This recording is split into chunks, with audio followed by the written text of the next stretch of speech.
The Hirogen were the most feared killers in the galaxy, but humans were too stupid to be afraid.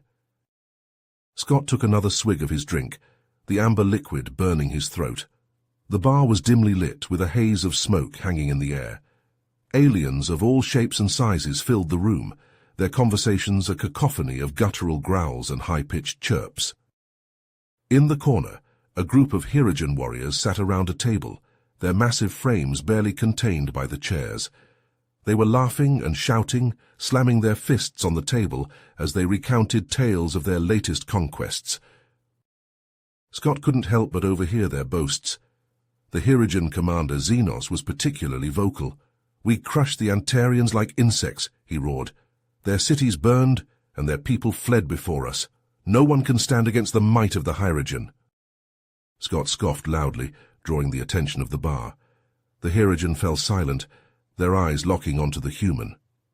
Xenos rose from his seat, his 7-foot frame towering over Scott. "You dare to mock us, human?" he growled. Scott stood his ground, unflinching. "I've fought in more battles than you can count," he said, his voice steady, "and I've never met an alien race that could match the tenacity and skill of humans. We're the true warriors of the galaxy." Xenos let out a barking laugh. "You think you can challenge us, human? You're nothing but a weak, fleshy creature. We would crush you like an insect." Scott's eyes narrowed. "Then let's settle this in the arena," he said, his voice low and dangerous. "You and me one-on-one. We'll see who the true warriors are." Xenos grinned, his razor-sharp teeth glinting in the dim light. "I accept your challenge, human. Tomorrow in the station's arena. Prepare to die." As the Hirogen left the bar, Scott sat back down, his heart racing. He knew he was in for the fight of his life. The Hirogen were feared throughout the galaxy for their martial prowess and advanced technology. They had conquered dozens of systems, leaving nothing but destruction in their wake. But Scott was a veteran of countless battles, both against his own kind and against aliens. He had faced impossible odds before and emerged victorious, and he knew that he couldn't let the Hirogen continue their reign of terror unopposed. The fate of the galaxy hung in the balance. If Scott couldn't defeat Xenos in the arena, the Hirogen would continue their relentless expansion, enslaving or destroying every species in their path. But if he could win, it would send a message to the galaxy that humans were not to be underestimated, that they would stand against tyranny and oppression, no matter the cost. Scott finished his drink and stood up, his mind already racing with strategies and battle plans. Tomorrow he would face the greatest challenge of his life, but he was ready. He was a human, and he would show the galaxy what that meant. The next day, a massive crowd of various alien species packed into the station's arena, a large circular platform surrounded by shimmering energy shields. They had come from all corners of the galaxy to witness the duel between Scott and Xenos. Hirogen, Antarians, and dozens of other races jostled for position, eager to see which warrior would emerge victorious. Scott entered the arena first, his battered power armor a stark contrast to the gleaming surfaces around him. The armor had seen countless battles, its scarred metal a testament to Scott's resilience and skill. He walked to the center of the platform, his steps heavy and purposeful. Moments later, Xenos emerged from the opposite entrance, clad in sleek, advanced Hirogen battle armor. The armor looked pristine, untouched by the ravages of war. Xenos moved with a predatory grace, his eyes locked on Scott. The two warriors circled each other, sizing up their opponent. Scott's face was set in a determined scowl, while Xenos's mandibles twisted into a cruel smile. "Ready to die, human?" Xenos growled, his voice amplified by his armor's speakers. "I was born ready," Scott shot back, his own voice steady and unwavering. Xenos lunged forward, his armor's enhanced speed and strength propelling him across the arena in a blur of motion. Before Scott could react, Xenos slammed into him, driving a powerful fist into Scott's chest. The impact sent Scott staggering backward, his armor's shields flickering under the strain. But Scott was far from beaten. He regained his footing and launched himself at Xenos, his own armor's hydraulics whirring as they increased the force of his punch. His fist connected with Xenos's helmet, cracking the visor and sending the Hirogen reeling. The battle raged on, the two warriors trading blows with brutal intensity. Xenos' armor was superior in terms of raw power and technology, its advanced systems allowing him to shrug off attacks that would have felled lesser opponents. But Scott's cunning and adaptability kept him in the fight, his years of experience guiding his every move. The crowd watched in awe as the human refused to yield, despite taking heavy damage. His armor was battered and scorched, its shields failing under the relentless onslaught of Xenos' attacks. But still, Scott fought on, his determination unbreakable. In a desperate gambit, Scott allowed himself to be driven back to the edge of the arena, his movements growing sluggish and uncoordinated. Xenos, sensing victory, pressed his advantage, raining down blows on the weakened human. "Yield and I will grant you a quick death," Xenos snarled, his armor's clawed hands closing around Scott's throat. But Scott had one last trick up his sleeve. As Xenos moved in for the killing blow, Scott's hand shot out, revealing a compact EMP grenade. He triggered the device, and a pulse of energy surged through Xenos' armor, shorting out its systems and leaving the Hirogen frozen in place. Scott capitalized on the opening, pummeling Xenos with a flurry of punches and kicks. The Hirogen's armor, now useless, crumpled under the assault, and Xenos collapsed to the ground unconscious. The arena erupted in chaos, the crowd's shock quickly giving way to raucous cheers. Scott stood over his fallen foe, his armor battered but his spirit unbroken. He had done the impossible. A human had defeated a Hirogen warrior in single combat. In the depths of a secure government facility, a team of scientists pored over the stolen Hirogen weapon schematics, their faces illuminated by the glow of holographic displays. Dr. Eliza Hoffman, the lead researcher, zoomed in on a complex diagram, her eyes widening in disbelief. "It's ingenious," she whispered, her voice tinged with a mix of awe and horror.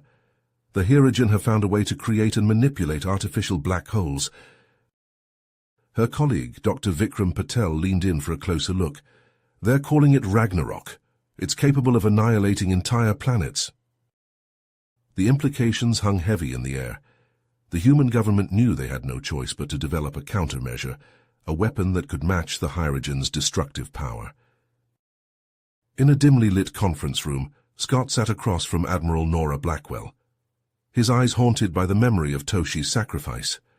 The weight of the war pressed down on him, but a flicker of determination burned within.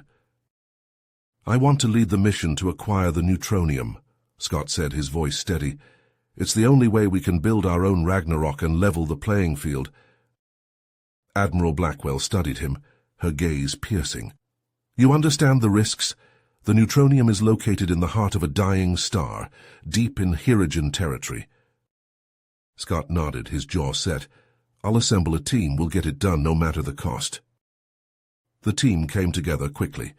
Jake, the hacker who could infiltrate any system, Miguel, the sniper with nerves of steel, and Arya, a brilliant physicist specializing in exotic matter. They boarded a sleek, stealth-equipped vessel and set out into the void, their destination a distant crimson star on the brink of collapse. The journey was treacherous, the ship weaving through dense asteroid fields and skirting the edges of Hirogen sensor nets. As they approached the dying star, the ship's shields struggled against the intense radiation and gravitational forces. The star's corona filled the viewport, a seething, writhing mass of plasma. Nestled within the corona, a heavily fortified Hirogen mining station came into view. Its angular black metal hull bristled with weapons, a stark contrast to the star's fiery hues. Scott gripped the controls, his focus unwavering. "Prepare for assault. We're going in hard and fast."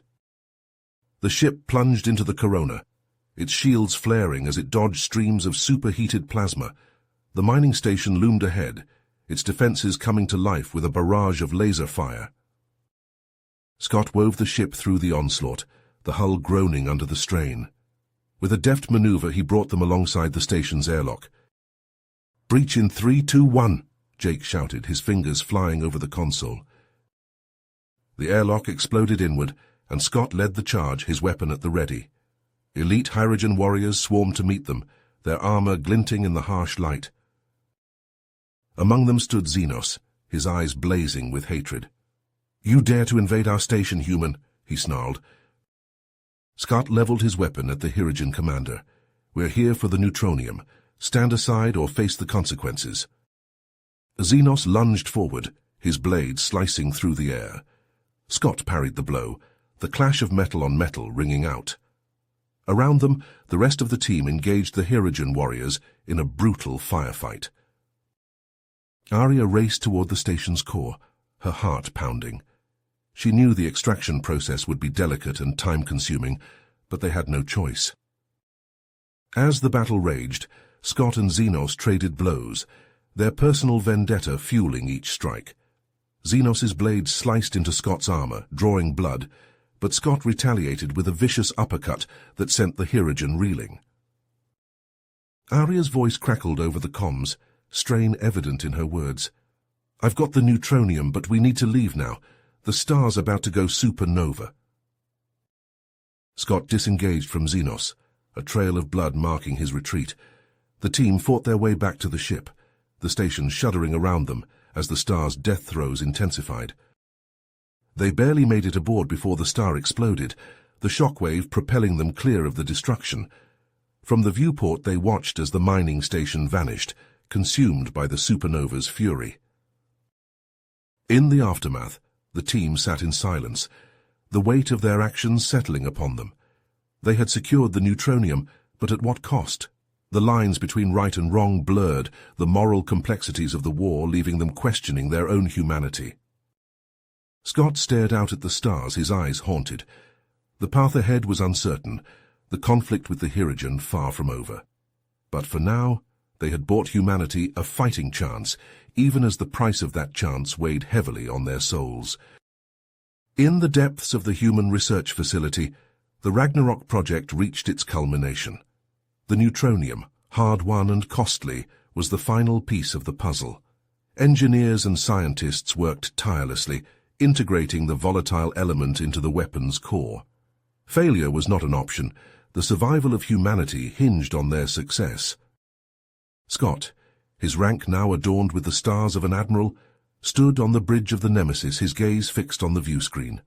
The human fleet, a formidable assemblage of warships and carriers, hung in the void of space, poised for the inevitable confrontation. "Hirogen ships detected, Admiral," the sensor officer reported, her voice taut with tension. "They're approaching the homeworld." Scott's grip tightened on the armrest of his command chair. "Battle stations," he ordered, his voice carrying the weight of the moment. "This ends today." The fleets closed the distance, weapons primed and shields raised. The Hirogen ships, angular and bristling with firepower, formed a phalanx around their flagship, the destroyer. Its hull, a matte black that seemed to absorb the very light around it, dwarfed the human vessels. "Hail from the destroyer, Admiral," the comms officer announced. "It's Xenos." Scott's eyes narrowed. "On screen." The view screen flickered, revealing the scarred visage of Xenos, his eyes burning with malevolence. "Admiral Scott," he sneered, his voice dripping with contempt. "I see you've come to witness the end of your pathetic species." Scott leaned forward, his voice steady. "It's over, Xenos. We have our own Ragnarok now. There's no need for further bloodshed." Xenos threw his head back, a harsh bark of laughter echoing through the bridge. "You fool, our Ragnarok is already operational, and it's aimed directly at your precious Earth. Surrender now, and I may grant you a swift death." Scott's blood ran cold.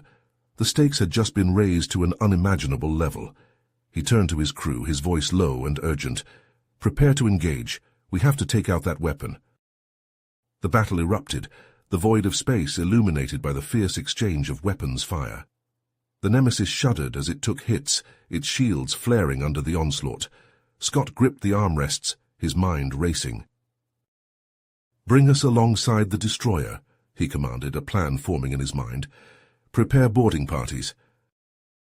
The helmsman complied, the Nemesis surging forward, its hull groaning as it slammed into the destroyer's shields. The impact reverberated through both ships, the energy barriers flickering and failing. "Breach detected," the tactical officer shouted. "We have an opening." Scott rose from his chair, his hand already reaching for his weapon. "Strike team with me, we're going in." They boarded the destroyer, the acrid smell of burning circuitry filling their nostrils. Hyrogen warriors swarmed to meet them, their weapons spitting deadly bolts of energy. Scott and his team fought their way through the enemy ranks, their skills honed by countless battles. The bridge doors loomed ahead, guarded by Xenos' elite warriors. Scott charged forward, his weapon blazing, cutting a path through the defenders. He burst onto the bridge, his eyes locking onto Xenos. The Hyrogen commander stood tall, his armor gleaming in the dim light. "So the great Admiral Scott comes to face me at last," he growled, drawing his blade. Scott raised his own weapon, the weight of the moment settling on his shoulders. "This ends now, Xenos. No more death, no more destruction." Xenos lunged forward, his blade slicing through the air. Scott parried the blow, the clash of metal on metal ringing out. They dueled across the bridge, their hatred for each other fueling every strike. Scott stumbled, his weapon knocked from his grasp. Xenos loomed over him, his blade poised for the killing blow, but Scott lashed out with a kick, sending the Hyrogen reeling. He snatched up his fallen weapon and surged to his feet. The battle raged on, the two warriors trading blows with brutal intensity. Scott's armor was battered and scorched, his body aching from the punishment, but he refused to yield, his determination unbreakable. In a final desperate move, Scott lunged forward, his weapon finding its mark. Xenos staggered, his blade clattering to the deck. Scott stood over him, his chest heaving. "It's over, Xenos," he panted, his weapon leveled at the fallen Hyrogen. But Xenos, his eyes filled with hatred, reached for the console behind him. His clawed fingers danced across the controls, initiating the firing sequence for the Ragnarok weapon. "If I can't have victory," he snarled, "then we will all burn together." Scott's eyes widened in horror. He spun to face his team, his voice urgent. "Get back to the Nemesis, now!" They hesitated, their loyalty warring with their instincts. But Scott's gaze brooked no argument. "Go!" he shouted, his voice cracking with emotion. As his team retreated, Scott turned back to the console, his fingers flying over the controls. He had to override the firing sequence to buy Earth the time it needed. Xenos, his life ebbing away, let out a rasping laugh. "You can't stop it, human. The Ragnarok will fire and your world will burn." Scott ignored him, his focus entirely on the task at hand. The seconds ticked by, each one an eternity. The console beeped, the firing sequence halted, but the Ragnarok, its power core unstable, began to overload. Scott closed his eyes, a sense of peace washing over him. He had done it. Earth was safe, his team was safe. The destroyer exploded in a blinding flash of light, the shockwave rippling through the void. The human fleet, battered but victorious, watched in stunned silence as the wreckage of the Hyrogen flagship drifted through space. On the bridge of the Nemesis, Jake, Miguel, and Arya stood in numb disbelief. Their leader, their friend, was gone. The price of victory had been high, too high. But as the realization of their triumph sank in, a sense of purpose settled over them. Scott's sacrifice would not be in vain. They would carry on his legacy, protecting the galaxy from those who sought to conquer and destroy. The human fleet turned for home, the stars their silent witness. The war was over, but the struggle was just beginning. A new era had dawned, one shaped by the actions of a single brave human who had given everything for the sake of others. In the days that followed, the galaxy mourned the loss of Admiral Scott. A somber ceremony was held on Earth, attended by representatives from countless worlds. Jake, Miguel, and Arya stood at the forefront, their grief tempered by a fierce determination. They knew that Scott's sacrifice had forever changed the course of history. Humanity had proven itself against the most feared warriors in the galaxy, had shown that it would not bow to tyranny or oppression. But even as they honored their fallen leader, they knew that the road ahead would not be easy. The Hyrogen, though defeated, were not the only threat lurking in the darkness of space. Jake, his eyes glistening with unshed tears, stepped forward to address the gathered mourners. "Admiral Scott gave his life so that we might live," he said, his voice heavy with emotion. "He showed us what it means to be human, to stand against the darkness, no matter the cost." Arya, her gaze fixed on the stars above, spoke next. "We will carry on his legacy," she declared, her voice ringing with conviction. "We will protect the innocent, defend the weak, and safeguard the future he fought so hard to secure." Miguel, his hand resting on the hilt of his weapon, nodded in agreement. "The galaxy will remember the name of Admiral Scott," he said, his words a solemn vow. "And those who would threaten the peace he bought with his blood will learn to fear the might of humanity."